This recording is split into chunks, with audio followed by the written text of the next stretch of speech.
ప్రభునందు ప్రియమైన దేవుని బిడ్డలారా, గత శుక్రవారము మనము ఒక సేవకుని యొక్క జీవితాన్ని మనము ధ్యానం చేసుకున్నాము. ఆ సేవకుని పేరు తిమోతి.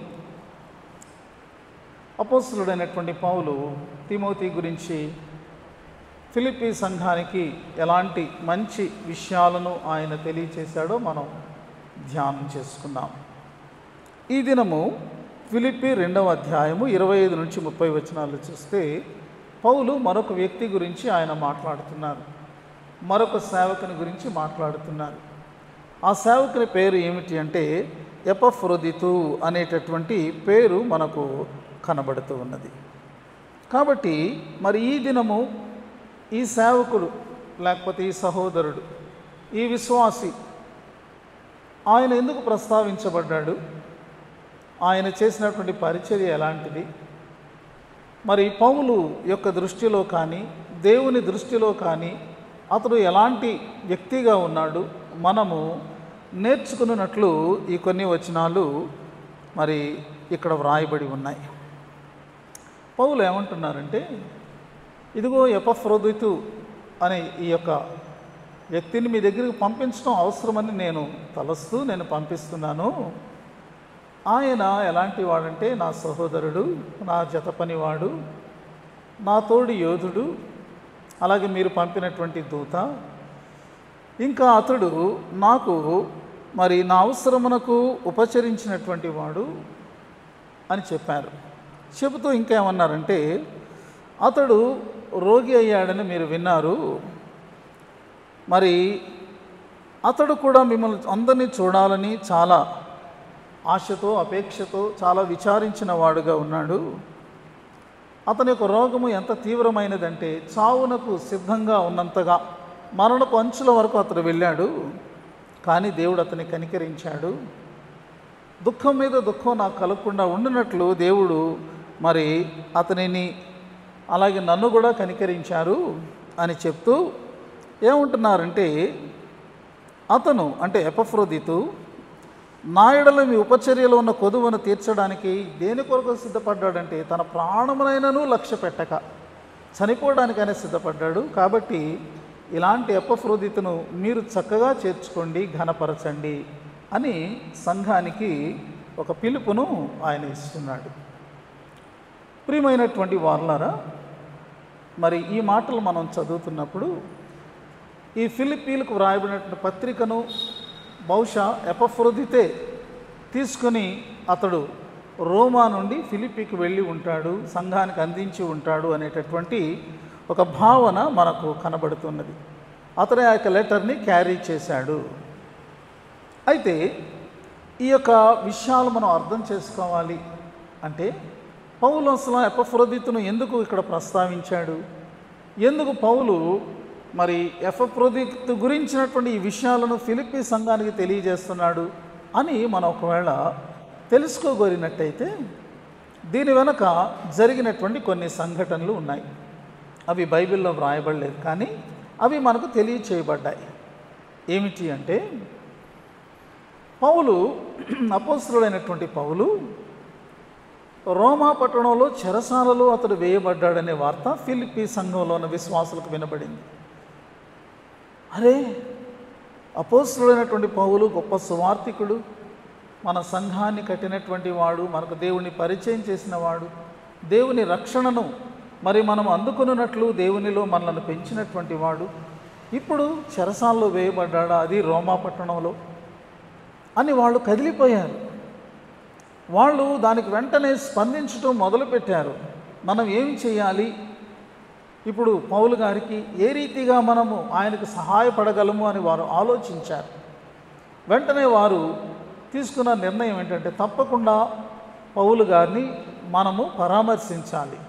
అంత మాత్రమే కాదు, ఆయన ఆదరించబడినట్లు, ఆయన అవసరతలు తీరినట్లు తగినటువంటి వాటిని బహుమానముగా మనం పంపించాలి అని వాళ్ళు నిర్ణయం చేసుకున్నారు. అయితే రోమా పట్టణం ఫిలిప్పీకి చాలా దూరంలో ఉంది. కాబట్టి అనేక మంది వెళ్ళి ఆయనను పరామర్శించడం, కలుసుకోవడం అనేటటువంటిది కష్టతరమైనటువంటి విషయం నాటి దినాల్లో. అయితే మనము అందరం వెళ్ళలేం కాబట్టి మన సంఘపక్షంగా ఒక వ్యక్తిని మనం పంపిద్దాం, ఒక మంచి వ్యక్తిని మనం పంపిద్దాం. ఒక ప్రతినిధిగా అతడు మన గురించి పౌలు గారికి చెప్తాడు. మనం తీసుకున్నటువంటి మరి సిద్ధపరిచిన బహుమానాన్ని కూడా ఆయనకు అందిస్తాడు అని చెప్పి వారు ఒక మంచి వ్యక్తి కోసం సంఘంలో వారు సూచించినప్పుడు వారికి కనబడిన వ్యక్తి ఎవరు అంటే ఎపఫ్రోదితు. ఈ ఎపఫ్రోదితు కేవలము రోము వెళ్ళడం మాత్రమే కాకుండా బహుమానాన్ని అందించి తిరిగి వచ్చేయడం కాకుండా అతనికి వేరొక బాధ్యతలు కూడా అప్పగించబడ్డాయి. అవి ఏంటంటే, ఎపఫ్రోదితు మీరు పౌలు దగ్గర ఉండాలి, పౌలుకు మీరు మరి ఉపచారం చేసేటటువంటి వారుగా మీరు ఉండాలి అని ఆయనకు చెప్పడం జరిగింది. ఎపఫ్రోదితు వెంటనే సంతోషంతో ఒప్పుకున్నాడు. తప్పకుండా నేను వెళ్తాను, అంత దూరం వెళ్తాను, నేను ఇవన్నీ తీసుకుని వెళ్తాను, పౌలు గారి దగ్గర ఉండి ఆయనకి ఏ విధమైన ఇబ్బంది లేకుండా ఆయనకే సహాయం అవసరమో నేను తప్పకుండా ఉపచారం చేస్తాను అని చెప్పాడు. అయితే అలా సమ్మతించడానికి ఒక వ్యక్తికి ఎంతో సమర్పణ కావాలి, ఎంతో ధైర్యం కూడా కావాలి. కొన్నిసార్లు మన ఇంట్లో ఉన్నటువంటి మన కుటుంబ సభ్యులే ఒకవేళ రోగగ్రస్తులైనా లేకపోతే వాళ్ళకి ఏదైనా బాగాలేకపోయినా కంటిన్యూగా మనం వారికి పరిచర్య చేయాలి అంటే అది మనకు భారమని అనిపిస్తుంది. అలా చేయాలి అంటే దానికి సమర్పణ కావాలి కదా, కమిట్మెంట్ కావాలి. మరి ఎపఫ్రోదితుకు ధైర్యం కూడా ఎందుకు కావాలి అంటే, రోమా చెరసాలలో మరణశిక్ష ఒకవేళ వస్తుందేమో అనేటువంటి ఆ తీర్పు కొరకు అలాంటి పరిస్థితుల్లో ఉన్నటువంటి ఒక ఖైదీకి దగ్గరగా ఉండి ఉపచారం చేయడం అంటే సామాన్యమైన విషయం కాదు. అది ప్రమాదంతో కూడినటువంటి విషయం. ఎందుకు అంటే ఆ ఖైదీ ఎలాంటి నేరం చేశాడో, ఎలాంటి తీవ్రమైన ప్రభుత్వానికి వ్యతిరేకమైనటువంటి నేరం చేశాడో, కాబట్టి అతనికి అలాంటి శిక్ష విధించబడుతుండగా అతనికి హెల్ప్గా లేకపోతే అసిస్ట్ చేయడానికి అతనికి పక్షంగా ఉన్నటువంటి వ్యక్తులు ఎవరైనా ఉంటే వారికి కూడా ఆ శిక్ష పడేటటువంటి పరిస్థితులు ఉన్నాయి. కాబట్టి తెలిసి అలాంటి పనిలోనికి ఎవరు వెళ్తారు? ఎంత ధైర్యం ఉండాలి దానికి. దూరం నుంచి ఎంతైనా సహాయం చేయగలం, కానీ అలాంటి రిస్కులోకి మేమైతే వెళ్ళము అనేటటువంటి పరిస్థితులే కదా ఉండేది. అయితే ఎపఫ్రోదితు తన యొక్క జీవితాన్ని పౌలు కొరకు రిస్క్ చేయడానికి సిద్ధపడ్డాడు. ఎందుకంటే అతనికి ధైర్యం అనేటటువంటిది ఉన్నది. ప్రియమైనటువంటి వారులారా, అందుచేత పౌలు ఈ మరి సహోదరుని గురించి మాట్లాడుతూ 25వ వచనంలో మనము గమనించినప్పుడు 4వ మాట ఏమన్నాడంటే, 4వ విషయాన్ని మీ దూతయు అని అన్నాడు. అంటే మీరు పంపించారు కదా నా దగ్గరికి, మీరు నాకు సహాయం చేయడానికి మీ యొక్క పక్షంగా, మీ యొక్క ప్రతినిధిగా, మీ మెసెంజర్గా నా దగ్గరికి పంపించారు కదా అని అంటున్నాడు. దాన్ని బట్టి మనం అర్థం చేసుకోవచ్చు, ఫిలిప్పీ సంఘము ఎపఫ్రోదితును పౌలు దగ్గరికి పంపించింది అని. ఎపఫ్రోదితు వెళ్ళాడు. మరి పౌలుకు ఎన్ని దినాలు లేకపోతే ఎన్ని వారాలు ఎన్ని నెలలు అతడు పరిచర్య చేశాడో మనకు వ్రాయబడలేదు, కానీ ఒక విషయం వ్రాయబడింది. అదేంటంటే అతడు అక్కడికి వెళ్ళిన తరువాత రోగి అయ్యాడు. చరిత్ర ప్రకారంగా రోమా పట్టణంలో అప్పుడప్పుడు కూడా చాలా భయంకరమైనటువంటి విషజ్వరం అనేటటువంటిది వ్యాపించేదట. అలా విషజ్వరం అనేది ఎప్పుడైనా వ్యాపిస్తే అనేక మంది బలహీనలు అవడం మాత్రమే కాకుండా వారు మరణించేవారట. బహుశా అలాంటి జ్వరం ఏదో, అలాంటి విషజ్వరం ఏదో, ఒకలాంటి నోటోరియస్ ఫీవర్ ఏదో ఆ యొక్క పట్టణంలో మరలా వ్యాపించి ఉండొచ్చు, దానికి ఎపఫ్రోదితు గురి అయి ఉండొచ్చు అనేటటువంటి ఒక భావన మరి భక్తులు పడుతూ ఉన్నారు. మనకు కూడా అప్పుడప్పుడు ఒక వైరల్ ఫీవర్ వచ్చిందంటే అందరికీ కూడా వ్యాపించేస్తుంది కదా. కొంతమందికి అది తీవ్రతరంగా కూడా పరిణమించే పరిస్థితులు మనం కూడా తెలుసు. అయితే అతడు చాలా సిక్ అయిపోయి చాలా సిక్ అయిపోయాడు, లేవలేనంత సిక్ అయిపోయాడు. ఈ వార్త ఫిలిప్పీకి కూడా చేరింది. అందుచేత ఎపఫ్రోదితు కొంచెం టెన్షన్ పడడం మొదలుపెట్టాడు. ఏమని అంటే, ఈ వార్త నా యొక్క కుటుంబస్తులకు, నా సంఘస్థులకు, నా యొక్క మరి ఫ్రెండ్స్కు ఒకవేళ తెలిసినట్లయితే వాళ్ళు అక్కడ తలడిల్లిపోతారేమో, వాళ్ళు చింతపడిపోతారేమో అని అతడు వాళ్ళ గురించి ఆలోచించడం మొదలుపెట్టాడు. అంత మాత్రమే కాకుండా ఆ యొక్క జ్వరం యొక్క పరిణామము ఎరిగినటువంటి వాడు అసలు తాను కోలుకుంటాడో లేదో అనేటటువంటి మరి ఆ యొక్క ఆలోచనకు కూడా గురి అయ్యాడు. 26వ వచనంలో చూడండి, ఆ మాటలు మనకు కనిపిస్తాయి. అతడు రోగి ఆయనని మీరు వింటిరి గనుక అతడు మిమ్మల్ని అందరినీ చూడ మిగుల అపేక్ష గలవాడై విచారపడుచున్నాడు అని తెలియచేయడం జరిగింది. ఇప్పుడు పౌలు కూడా చాలా కంగారు పడుతున్నాడు. పౌలు తన యొక్క సేవా ప్రయాణంలో ఎన్నిటినో ఎదుర్కొన్నాడు. అతనికి దుఃఖం మీద దుఃఖం కలుగుతూ ఉన్నది. ఎందుకంటే సువార్తకు ఆటంకాలు కలుగుతున్నాయి. కొన్నిసార్లు సంఘం వల్ల కూడా అతను సంఘంలో జరగరానివి జరుగుతున్నప్పుడు అతను చాలా దుఃఖానికి గురవుతున్నాడు. రోమా చెరసాల్లో ఉన్నందుకు దుఃఖం కాదు, క్రీస్తు కొరకు శ్రమపడడం కోసం దుఃఖం కాదు, కానీ సువార్త ప్రకటనకు ఆటంకాలు, లేకపోతే సంఘాలలో జరిగేటటువంటి అవకతవకమైన పరిస్థితులు, ఇలాంటి దుఃఖాలను ఆల్రెడీ బేర్ చేసినటువంటి పౌలు ఇప్పుడు ఎపఫ్రోదితు గురించి ఆలోచించడం మొదలుపెట్టాడు. ఎపఫ్రోదితుకి ఏమైనా అయితే ఇప్పుడు అది అతనికి తట్టుకోలేనంత దుఃఖంగా మారిపోయేటటువంటి పరిస్థితి ఉంది. అతడు దాన్ని తట్టుకోగలడా పౌలు? ఎందుకంటే ఇప్పుడు ఈ యొక్క మంచాన పడినటువంటి ఎపఫ్రోదితు చావ సిద్ధమై ఉన్నాడట. అంటే మరణాన్ని కలుగు చేసేంత తీవ్రంగా ఆ యొక్క రోగము అతనిలో ఉంది అని మనకు అర్థమవుతుంది. ఖచ్చితంగా పౌలు ప్రార్థన చేస్తుంటాడు, దేవా కనికరించిన ఆయన, ఆ బిడ్డ నాకు ఉపచారం చేయడానికి వచ్చాడు, అంత దూరం నుంచి వచ్చాడు, ఎంతో చక్కగా నాకు ఉపచారం చేస్తున్నాడు, అలాగ నాకు ఉపచారం చేస్తూ ఒక వ్యక్తి, దాని కొరకు వచ్చిన ఒక వ్యక్తి చనిపోతే ప్రభువా అది నాకు ఎంత బ్యాడ్ అని తప్పకుండా ప్రార్థన చేస్తుంటాడు కదా. దేవుని సన్నిధిలో విజ్ఞాపనలు చేసి ఉంటాడు, కనికరించమని దేవుణ్ణి వేడుకొని ఉంటాడు, తన యొక్క దుఃఖం మరీ అధికం కాకుండా సహాయం చేయమని ప్రార్థన చేసి ఉంటాడు. దేవుడు మరి ఎపఫ్రోదితును కనికరించి ఆ రోగము నుండి అతనిని స్వస్థపరచడం జరిగింది. పౌలు అంటున్నాడు, నేను కూడా మరింత దుఃఖంలో కూరుకుపోకుండానట్లు దేవుడు నా ఎడలో కూడా తన కనికరాన్ని చూపాడు అని చెబుతూ ఉన్నాడు. అదే విషయాన్ని 27వ వచనంలో ఆయన చెప్పారు చూడండి. నిజముగా అతడు రోగి అయి చావునకు సిద్ధమై ఉండెను, కానీ దేవుడు అతనిని కనికరించాను. అతని మాత్రమే గాక నాకు దుఃఖము మీద దుఃఖము కలుగుకుండుటకై నన్నును కనికరించెను. అయితే ఇప్పుడు ఎపఫ్రోదితు ఈ ఉత్తరాన్ని తీసుకొని, ఈ విషయాలన్నింటినీ అతడు తీసుకొని ఫిలిప్పీకి చేరతాడు. అయితే అక్కడ ఒక పరిస్థితి ఎదురు కావచ్చు. అది ఎలాంటి పరిస్థితి అంటే, కొంతమంది నాడు నేడు కూడా ఎప్పుడు కూడా సంఘంలో కొంతమంది కఠినమైన మనస్సు కలిగినటువంటి వారుగా ఉంటారు. ఇతరులలో ఉన్నటువంటి మరి పొరపాట్లు లేకపోతే తప్పులను వెదికేటటువంటి వారుగా ఉంటారు. కొన్నిసార్లు మంచిని కూడా చెడుగా చెప్పేటటువంటి వారు ఉంటారు. అలాగా అక్కడ కూడా ఉన్నారు అని మనం భావించవచ్చు.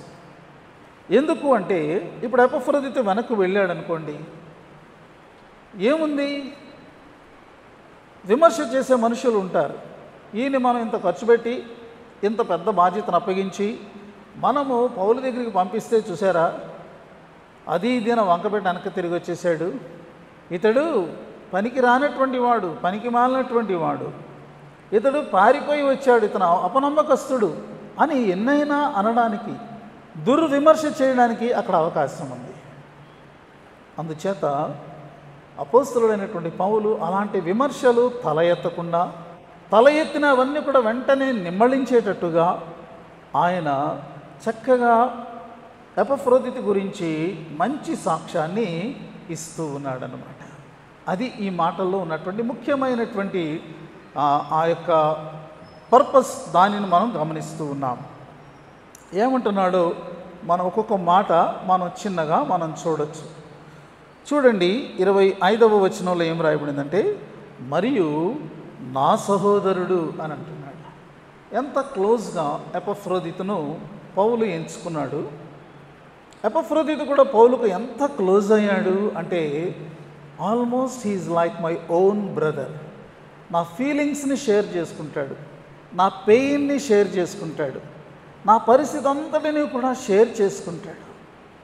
ఒక సహోదరుని యొక్క బంధంలో ఎంతో కంఫర్ట్ ఉంటుంది, ఎంతో ఆదరణ ఉంటుంది, అది ఎంతో భరోసా ఇచ్చేదిగా ఉంటుంది.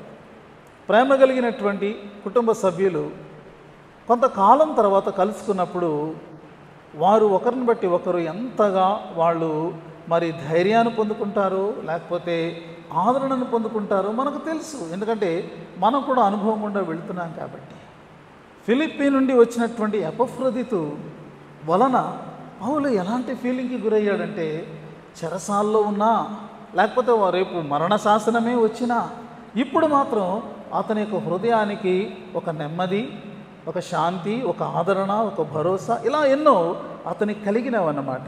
దానిని చెప్తున్నాడు. ఆయన నా సహోదరులాగా నాకంత ఆదరణ కలిగింది అన్నట్టు చెప్తున్నాడు. రెండవది ఏంటంటే, అతడు జత పనివాడు.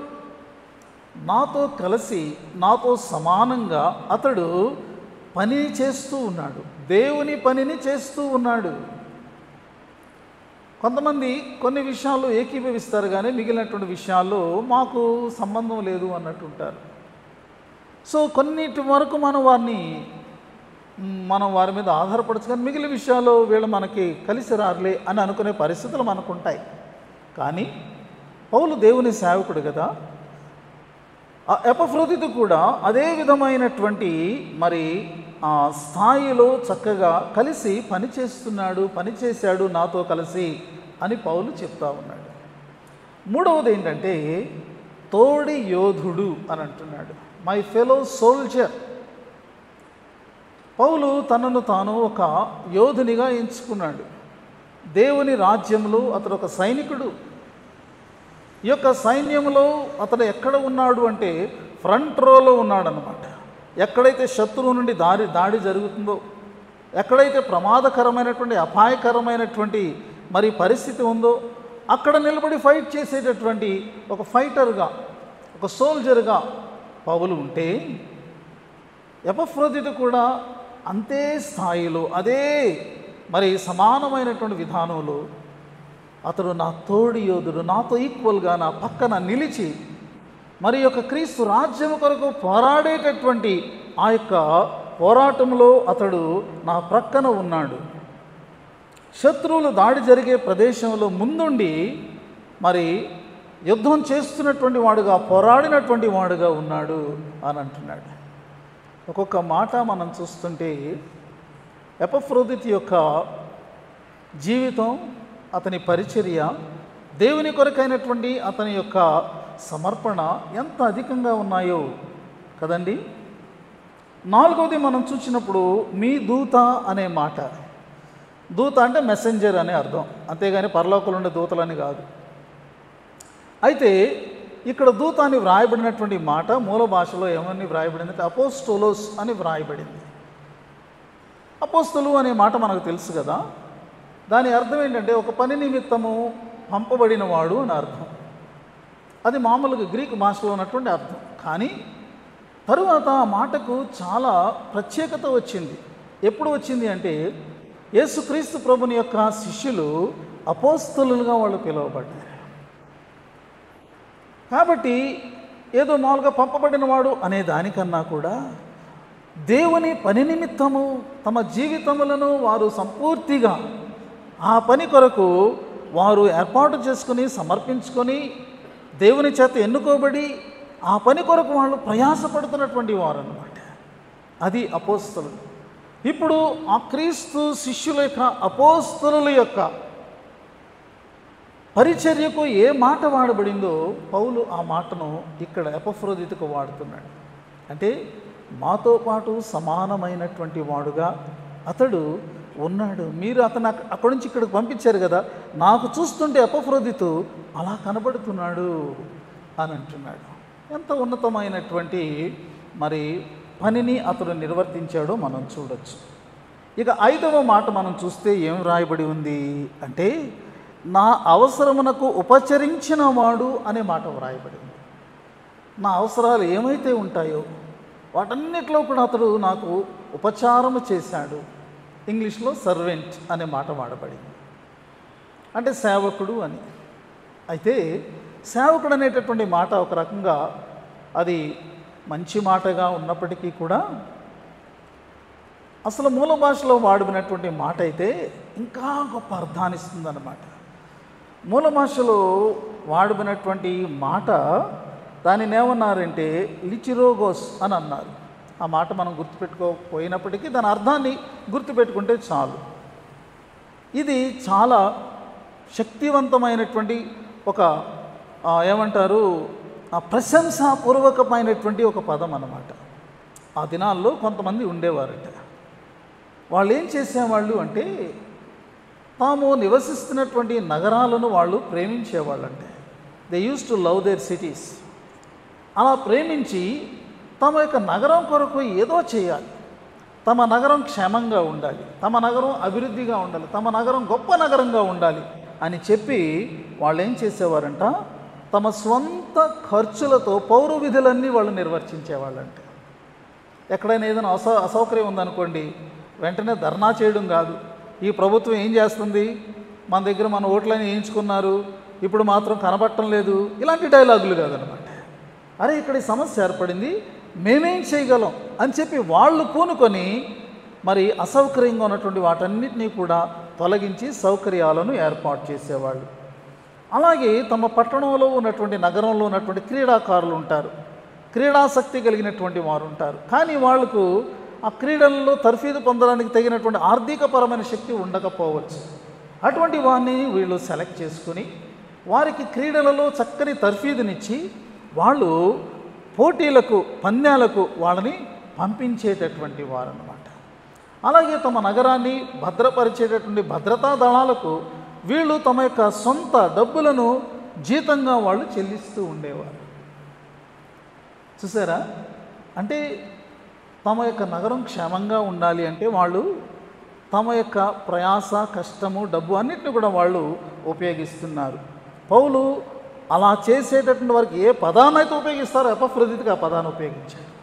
నాకు ఉపచారం చేసిన వాడు అంటే అర్థం ఏంటంటే తన శక్తిని, తన సమయాన్ని, తన ధనాన్ని కూడా నా యొక్క ఆరోగ్యం కోసం, లేకపోతే నా యొక్క క్షేమం కోసం, నా యొక్క ఆదరణ కోసం, నా కోసం వినియోగించాడు అని అంటున్నాడు.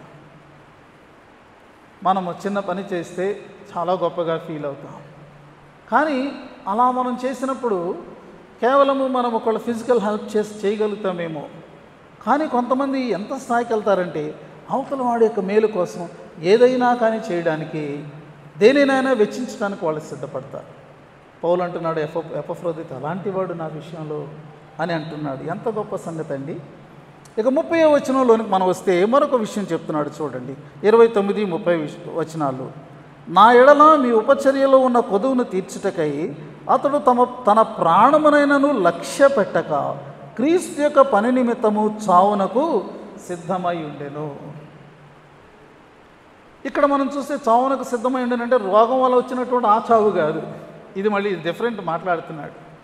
అయితే ఆయన చెప్తుంది ఏంటి అంటే నా ఎడల మీ ఉపచర్యలో ఉన్న కొదువును తీర్చడానికి అతడు దేని కొరకు తెగించాడంటే తన ప్రాణమునైనను లక్ష్య పెట్టగా ఒకవేళ చావైనా దానికి సిద్ధంగా ఉన్నాడు అంటున్నాడు. మీరు మీ పక్షంగా ఎపఫ్రోదితును పంపించారు కదా, అతడు నాకు ఏది తక్కువ చేయకుండా చేస్తున్నాడు. అసలు మీరందరూ వచ్చి చెయ్యాలి అని అనుకున్నారు, అయ్యో మేము వెళ్ళుంటే ఇంకా చేసి ఉండేవాళ్ళం కదా మీరు అనుకోవచ్చు. కానీ అలాంటి పరిస్థితి ఏమీ లేదు. అతడు కొదువ లేకుండా, కొరత లేకుండా పూర్తిగా ఎంతవరకు చేయగలడు. ఒకళ్ళు మీరు వచ్చి చేస్తే ఎంత చేస్తారు అంత పరిచర్యను నాకు ఉపచారాన్ని చేశాడు. అలాంటి ఉపచారం చేయడంలో అతడు మరి తన ప్రాణమైనా కానీ లక్ష్య పెట్టకుండా క్రీస్తు కొరకు సావడానికి సిద్ధంగా ఉన్నాడయ్యా. అది అతని యొక్క త్యాగపూరితమైనటువంటి సమర్పణ జీవితం అని చెప్తున్నాడు. ఇక్కడ కూడా ఒక బరువైనటువంటి ఒక పదం వాడబడింది. అదేమిటి అంటే ప్రాణమును లక్ష్య పెట్టక. కదండి, ప్రాణమును లక్ష్య పెట్టక ఎవరైనా చేస్తారా? కానీ ఎపఫ్రోదితు చేశాడు అని పౌలు అంటున్నాడు. దాని యొక్క అర్థాన్ని మనం చూస్తే అది ఎలాంటి అర్థాన్ని ఇచ్చింది అంటే గ్యాంబ్లర్ అని ఉంటారు, గ్యాంబ్లర్స్ అని ఉంటారు, గ్యాంబ్లింగ్ ఆడేవాళ్ళు. అది మనకు అంత మంచి పదం కాదు. జూదం ఆడేటటువంటి వారు ఈ జూదం ఆడుతూ రాజ్యాలను కుటుంబాలను కూడా ఆ యొక్క జూదంలో పెట్టినటువంటి వాళ్ళ గురించినటువంటి కథలు మనం వింటూ ఉంటాం కదండి. అయితే ఇది చాలా ఆ కాలంలో ఎలా వాడారు అంటే ప్రాణమునైనను లక్ష్య పెట్టని వారు అని వాడారు. తమ ప్రాణమునైనను లక్ష్య పెట్టని వారు, మంచి కోసం, ఆటల కోసం కాదు, పోటీల కోసం కాదు, గొప్ప కోసం కాదు. ఆ కాలంలో ఒక సంఘటన జరిగింది. అది క్రీస్తు శకము 252లో ఒక సంఘటన జరిగింది చరిత్రలో.